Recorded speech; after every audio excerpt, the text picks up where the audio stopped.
Entonces, el reflujo gastroesofágico también puede producir una causa de dolor torácico y no necesariamente es origen cardíaco. Ustedes saben que las paredes del esófago internas no están hechas para soportar el ácido gástrico.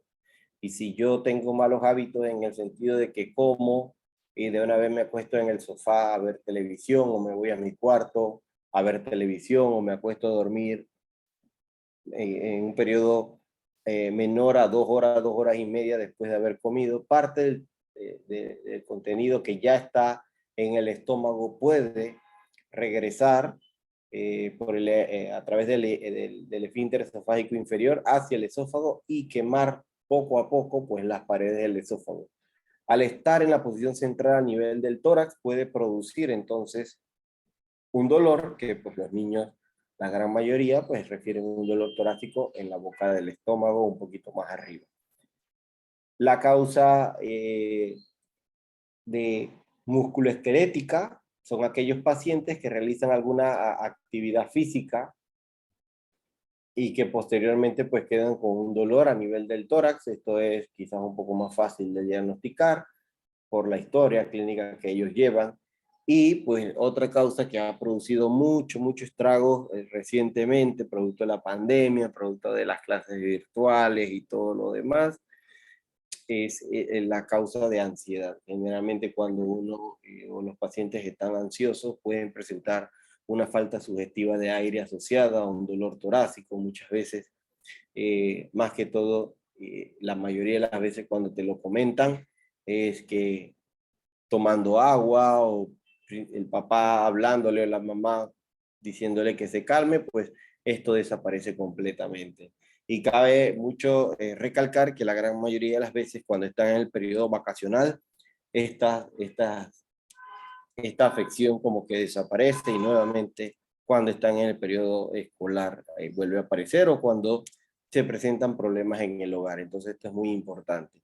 Entonces después de esa historia clínica es muy importante entonces nosotros hacer una radiografía de tórax para buscar posibles lesiones, un electrocardiograma y en la parte de cardiología pues además agregar un ecocardiograma para ver la parte estructural. Pero cuando nosotros decimos que el dolor no es de origen cardíaco, bueno, si es un dolor en reposo, baja probabilidad. Si no hay un antecedente de alguna cardiopatía, baja probabilidad. Si en la exploración cardíaca no hay soplo, no hay latidos anormales, no hay galope, los pulsos se palpan bien, hay baja probabilidad. Y sobre todo si en los estudios de gabinete tampoco se encuentra nada. Entonces la gran mayoría de las veces puede ser que no es algo cardíaco. Entonces, cuando nosotros después de hacer esa evaluación exhaustiva, mandamos al paciente al cardiólogo, generalmente cuando ese dolor se da sobre todo durante la actividad física. Si es un tipo anginoso, si ese dolor se acompaña, lo que le mencioné, palpitaciones, mareo o el paciente se desmaya. Si en la radiografía de tórax o en el electro hay algún hallazgo anormal, si hay una extrasístole por allí o una o más de extrasístoles, también hay que enviarlo. Si hay un antecedente familiar de alguna muerte súbita, eso es importante. Y si el dolor es crónico y recidivante, generalmente esto es como para calmar la ansiedad. De todas estas causas que se ven arriba, si tienen una indicación o como que el cardiólogo tiene que hacer un examen un poco más exhaustivo, ahondar un poco más, pero en aquellos pacientes donde el dolor ya viene de 1 año, 2 años, más que todo es para calmar la ansiedad de los padres, porque es muy diferente cuando ya uno le dice a los papás, hemos hecho todo, todo se ve bastante bien y él puede seguir haciendo su vida normal, entonces generalmente pues allí disminuye la cantidad de los eventos que presenta el paciente. Los tratamientos que se utilizan, bueno, analgésicos para la costocondritis, musculoesquelético, reposo, también AINES, causas respiratorias, remitir al neumólogo en caso tal de que se sospeche de un asma que está mal controlada o que no se ha diagnosticado. También está el asma inducida por el ejercicio, generalmente cuando le hacen la prueba de los 6 minutos, cuando les dan un agonista beta 2, el paciente mejora totalmente sus pruebas después de la caminata. Entonces eso puede hacer que el paciente no es asmático, pero cuando hay una broncoconstricción importante cuando realiza actividad física.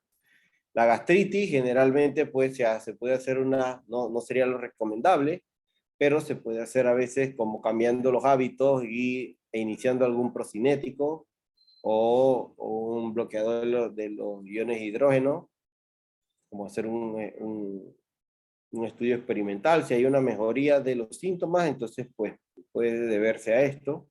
Si ya hay arritmias, se manda al cardiólogo. Esto lo utilizamos mucho una vez de evaluado todo el tema y le explicamos que ni en el electro, ni en la radiografía, ni en el eco, ni en la auscultación se ha encontrado algo patológico, pero pues los niños refieren que siguen teniendo algún dolor, los papás un poco ansiosos, pues se envía todo el conjunto para una evaluación por el psicólogo de manera inicial.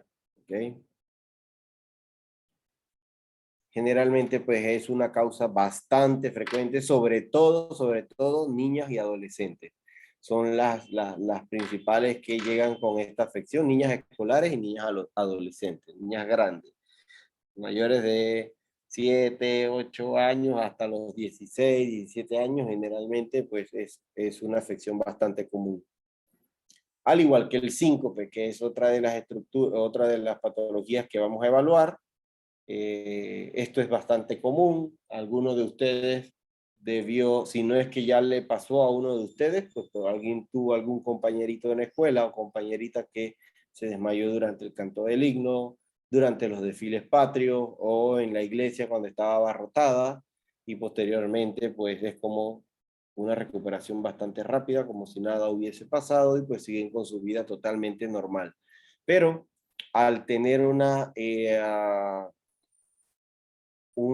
evento que es bastante aparatoso, o sea, verlo como ocurre, pues asusta bastante, pues debe ser evaluado porque algunas de las veces sí puede estar en relación con alguna afección cardíaca. El síncope es una pérdida transitoria del estado de conciencia, del tono muscular, que se va a producir o es secundaria por una perfusión cerebral inadecuada.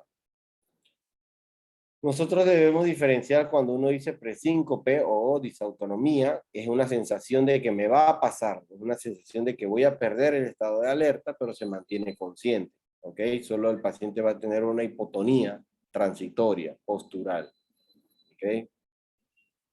Entonces es bastante frecuente, sobre todo les dije, en un adolescente y los niños escolares hasta un 15%. La mayoría de edades involucradas, generalmente entre 7, 8 años hasta los 18 años de edad.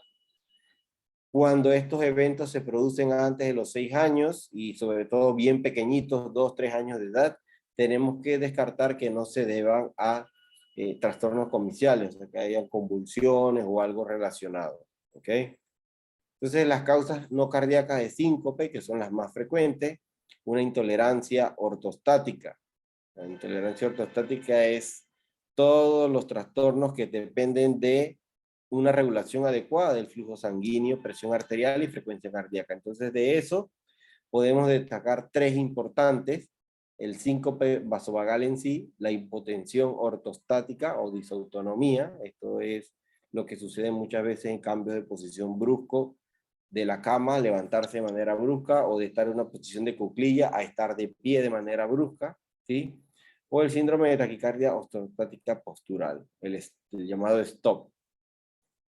Entonces, en el síncope vasovagal, que es lo más frecuente y es lo más común, adolescentes, niñas, entonces, ¿qué es lo importante? Generalmente uno va a tener un cuadro de 1 minuto previo de mareos, visión borrosa, zumbido en los oídos, palpitaciones, a veces algunos pacientes pueden tener náuseas, hiperventilación. ¿Y qué es lo que los que están al lado que pueden observar? Que el paciente se va tornando cada vez más pálido y empieza a sudar de manera profusa.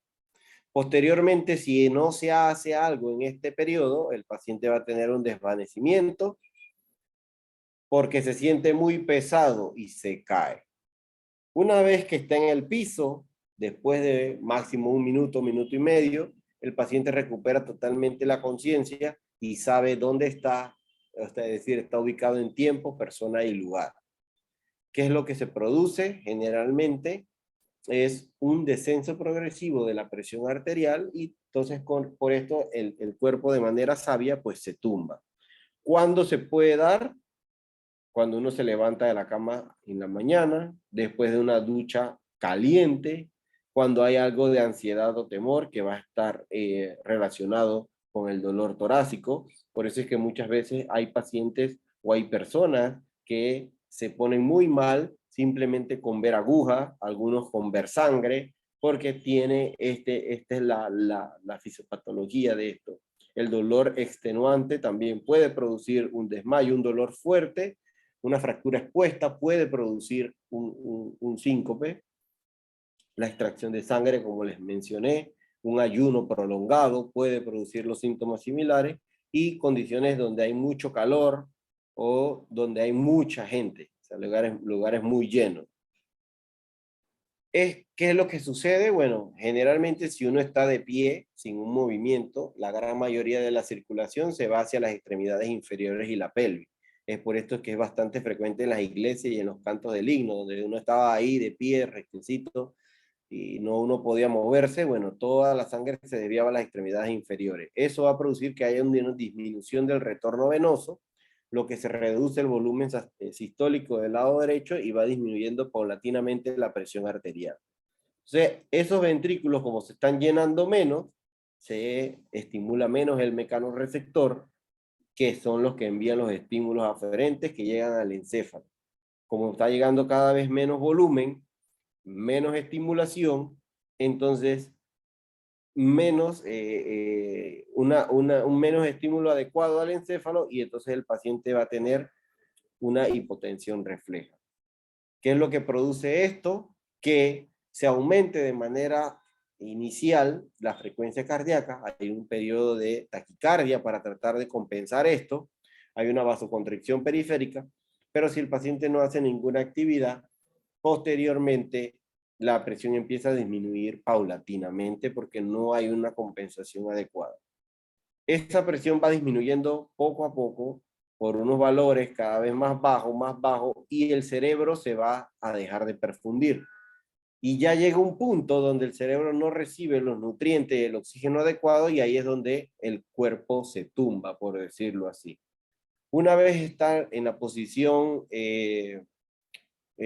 todo horizontal, ya la sangre no tiene que vencer la resistencia que ofrece la gravedad, porque se mueve en sentido horizontal desde las piernas hasta el corazón vuelve a tener ese volumen que le faltaba, lo envía nuevamente al cerebro y el paciente se despierta como si nada hubiese pasado. Él solo recuerda que se puso todo negro y se cayó, y cuando abrió ya no estaba en el himno o en el puesto de la iglesia, sino que estaba en otra posición, que no recuerda cómo llegó allí, pero sabe que está en la iglesia o en la escuela con su compañerito, con su mamá, con su hermano, etcétera. O sea, él está orientado. Entonces, generalmente, el que el paciente mejore se debe a los cambios de posición y reperfusión cerebral, más no a lo que todo mundo hace en la mayoría de las 20 de las personas, es dale, échale viento, ponle alcohol en la nariz, que generalmente son medidas que no tienen que ver nada en la mejoría del cuadro clínico. Entonces, la hipotensión ortostática, esto es diferente. Esto es cuando el paciente cambia la posición de estar acostado o sentado a ponerse de pie. A pesar de que cambió de posición, hay un descenso de la presión arterial sistólica y diastólica mayor de 20 a 10 milímetros de mercurio, respectivamente, los 3 minutos después de haberse parado, sin incremento en la frecuencia cardíaca. Entonces el paciente se va a sentir mal. Ese cambio de que en una presión, por ejemplo, yo tengo 90, 60, estar acostado, y de pronto me pongo de pie, y ya no es 90, 60, sino que va a ser 65, 65, 50, a pesar de que cambié de posición y debería aumentar mi frecuencia cardíaca, entonces el paciente se va a sentir mal. Entonces eso es lo que generalmente produce, hay un aumento leve de la frecuencia cardíaca, a veces no tiene un cambio, y hay una hipotensión que es por cambios de posición. ¿Ok? Entonces, esto es importante, evaluarlo. ¿Cómo uno lo evalúa? Uno toma la presión en sentado o acostado y posteriormente le dices al paciente que se levante y vuelves a tomar la presión. Si el paciente tiene esto, vamos a tener una presión más baja que cuando estaba acostado y eso no puede ser. Generalmente en bipedestación la presión arterial debe incrementarse. En el síndrome de taquicardia postural ortostática es muy similar al anterior, la más que acá lo que ocurre es que en el anterior no había incremento o cambios leves en la frecuencia, acá los cambios importantes es que hay un incremento de la frecuencia cardíaca, ¿sí? 30 latidos de manera inmediata desde el estado basal, o algunas veces, si es una frecuencia cardíaca mayor de 120, en los 10 primeros minutos, después de pasar de una posición de estar acostada, inclinada, a bipedestación. Entonces son los mismos síntomas que va a tener el paciente, puede desmayarse, a veces mareo, dolor torácico, náuseas, palpitaciones. Entonces esto es muy importante. ¿Cómo se hace? Igual. Frecuencia cardíaca en reposo, frecuencia cardíaca en reposo acostado y en bipedestación. Cuando el síncope está relacionado con el ejercicio, es la mayoría de los casos, la gran mayoría no es indicativo de una enfermedad cardiopulmonar grave, ¿ok? Entonces, pero sí puede indicar que exista una asociación de arritmias que no se haya documentado antes. Entonces, lo más común o lo más frecuente que ocurra es por ectasia venosa en los músculos de los miembros inferiores, deshidratación, este es un punto muy importante, aquellos pacientes que hacen actividad física extenuante, pero no se hidratan de manera adecuada y eso es una verdad. Muy pocos toman agua así como de manera rutinaria, un 85-90% de los pacientes que cuando uno le hace la pregunta ¿qué tal es el consumo de agua? Hasta el mismo niño como que dice, no mucho, los papás dicen, no mucho nada, no tomas nada. Entonces esto es muy importante, porque si no estamos hidratados de manera adecuada, ustedes saben que ya están dando hematología, un 70% lo que es el plasma, viene representado por agua. Si tengo un volumen depletado, obviamente que no voy a tener una presión arterial adecuada. Entonces es muy importante que ustedes sepan que las causas de síncope pueden ser muchas. Ahí en la lista que les puse anteriormente, existen unos factores de riesgo importantes, pero por ejemplo hay síncope por ir al baño, ya sea a hacer micción o hacer defecación, puede producirse. El esfuerzo que se realiza en algunos pacientes por ir a defecar puede producirle un síncope. Hay síncope por toser, hay síncope que se han producido en algunas niñas porque se estaban peinando y de manera accidental durante el peinado del cabello se lo alaron y pueden tener un síncope. Entonces todas estas cosas, aunque a uno le parezca raro, pueden producir o desencadenar estos síntomas. Las causas cardíacas de síncope es muy importante, sobre todo obstrucciones del lado izquierdo. Descartar obstrucciones de aorta en cualquiera de sus tres, valvular, supra o subvalvular, o coartaciones de aorta, es muy importante. En algunos pacientes del lado derecho, entonces datos de hipertensión pulmonar que no se habían diagnosticado. Todo esto es muy importante. Generalmente son lesiones obstructivas las que pueden producir esta afección. Por eso es que uno dice el examen físico y el ecocardiograma da mucha información, porque si en el examen físico oculto un soplo que nadie lo había detectado y de pronto le hago un eco y veo que hay una obstrucción importante en la aorta, entonces pues uno puede decir que se debe a eso. Entonces ahí mismo si yo encuentro unas lesiones que son con un gradiente pico mayor de 70, 75, a ese paciente se le va a prohibir que realice actividades físicas, porque las actividades físicas extenuantes pueden empeorar el cuadro clínico. Las miocárdicas, bueno, ya cuando hay isquemia y infarto, secundaria alteraciones congénitas, sobre todo nacimientos anómalos de las arterias coronarias o adquiridas, como sucede en la enfermedad de Kawasaki. Entonces, el síncope por sí solo puede producir un síncope, después puede producir una muerte súbita en aquellos pacientes como miocardiopatía hipertrófica, que es, como se ha visto, el fallecimiento de algunos futbolistas que van corriendo y de pronto pues se desploman. Se ha visto que había un estado de miocardiopatía involucrada o alguna afección, sobre todo de arritmias que tienen que ver con los canales de potasio, sodio y cloro, como les mencioné, y al final los pacientes no quedan, pues, o quieren, si reaniman y salen de manera adecuada, pues queda con un cardiovertedor implantado. Las arritmias, como les digo, generalmente son más frecuentes las supras, taquisupra, taquicardia ventricular. Generalmente los bloqueos cardíacos un poco menos frecuentes, afortunadamente. La mayoría de las veces taquisupra son los que producen. Hemos tenido casi 2 niños que han llegado con esa historia. Estaban en los juegos mecánicos de Disney y de pronto se desmayó. 911 le hace un trazo y están en taquicardia supraventricular, que resuelven con adenosina y posteriormente pues se le hace su ablación. Y otro caso de un paciente ya de 14 años que estaba, cuando iban a la escuela, estamos hablando de 2 años atrás, que estaban en la parada de buses y de pronto se desmayó cuando iban a subir al bus, en ese como empujadera para subirse al colegial al bus en la parada, y el paciente se desploma de manera súbita y pues se documentó una taquicardia supraventricular por un Wolff Parkinson White.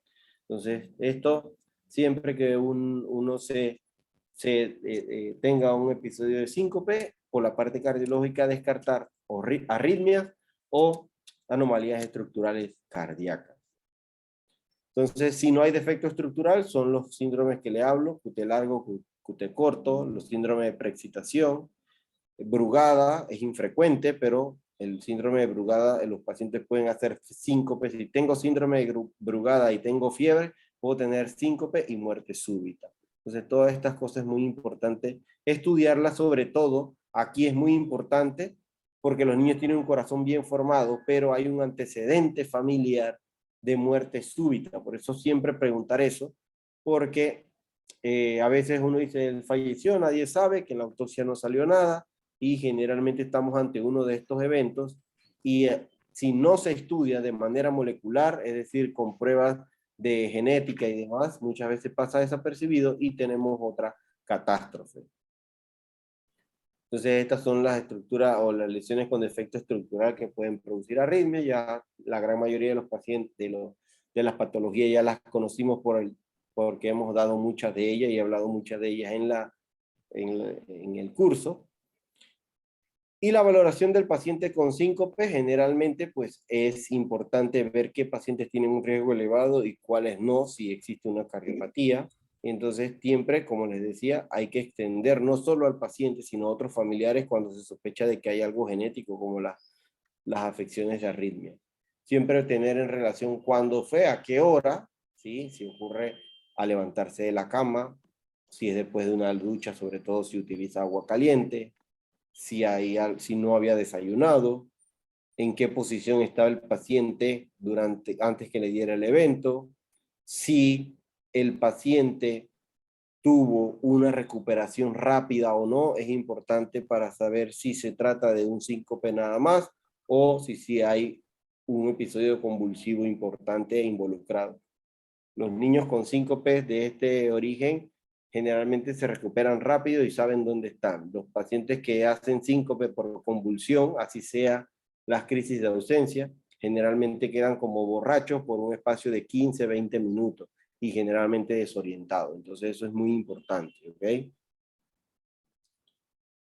Si se relaciona con el ejercicio, ya les mencioné, descartar que no haya sido por pruebas de arritmias, por arritmias. Entonces en este caso lo que hace el cardiólogo es que se le hace una prueba de esfuerzo monitoreada para ver que cuando están en la banda sin fin, qué pasa con la actividad eléctrica, ¿ok?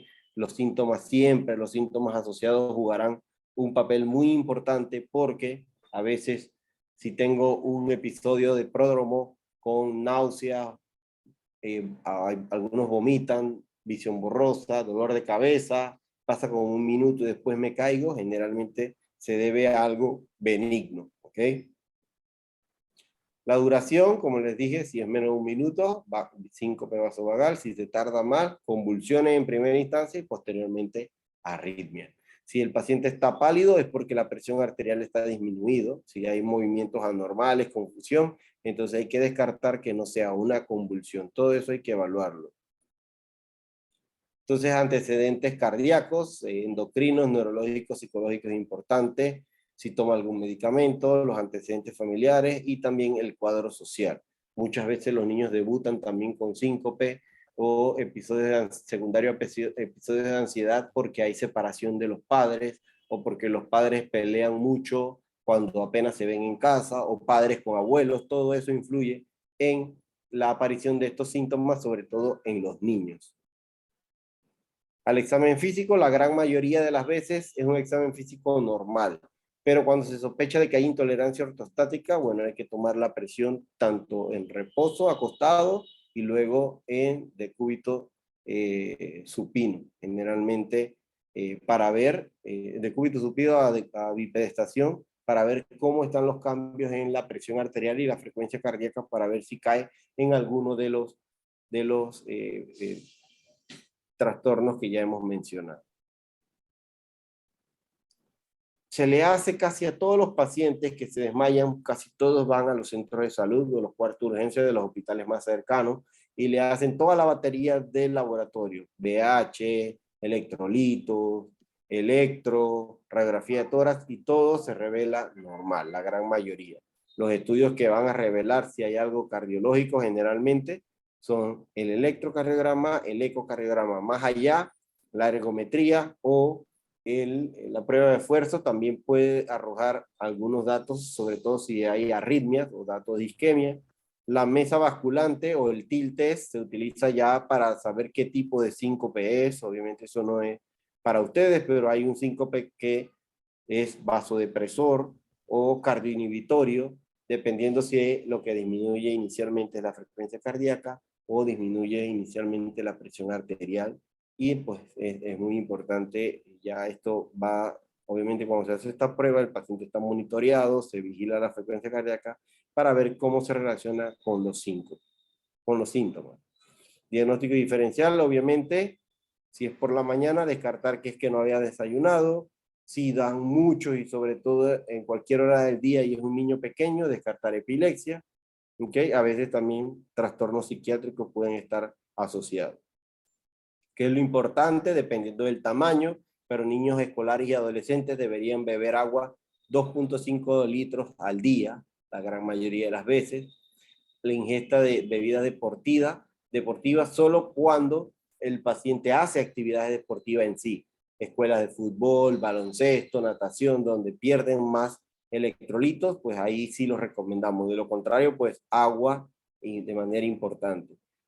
Incremento en el consumo de sal y también pues la lonchera con galletas saladas, maní salado o las papitas Ley originales, porque la sal, como ustedes bien lo saben, a los hipertensos le dicen no consuma sal porque atrae mucho líquido.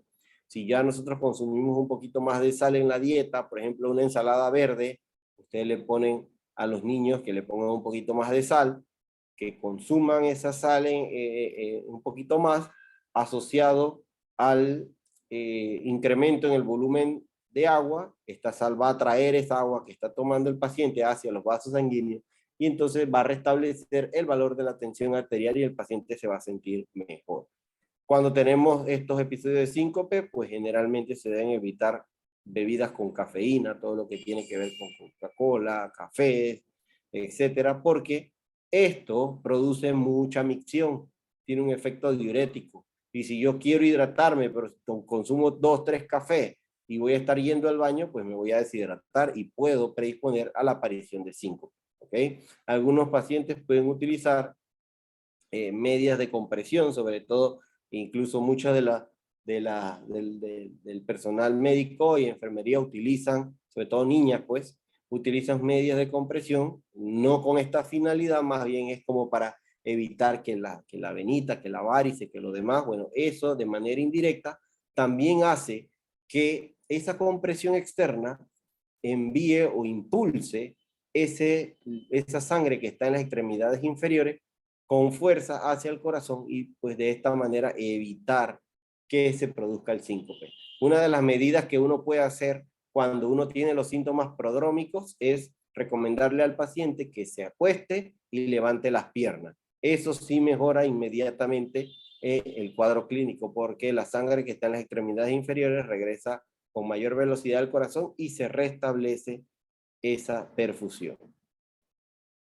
Entonces, es raro los pacientes que requieren alguna medicación, generalmente teniendo estas medidas que le acabo de mencionar y evitando periodos prolongados de bipedestación al sol o estar donde hay muchas personas. Generalmente los niños dejan de tener estos eventos de síncope. Lo que uno quiere evitar es que se desmaye. Los síntomas lo puede presentar, pero lo que uno quiere evitar es que se desmaye por el tema de que si están solos, una esquina de una mesa, de una piedra, una roca, lo espera y se dan en la cabeza y tienen un trauma craneoencefálico severo. Si están acompañados no pasa nada porque la mayoría de las veces, pues el paciente lo apaña, el que está con él apaña al paciente, como que lo protege de ese golpe.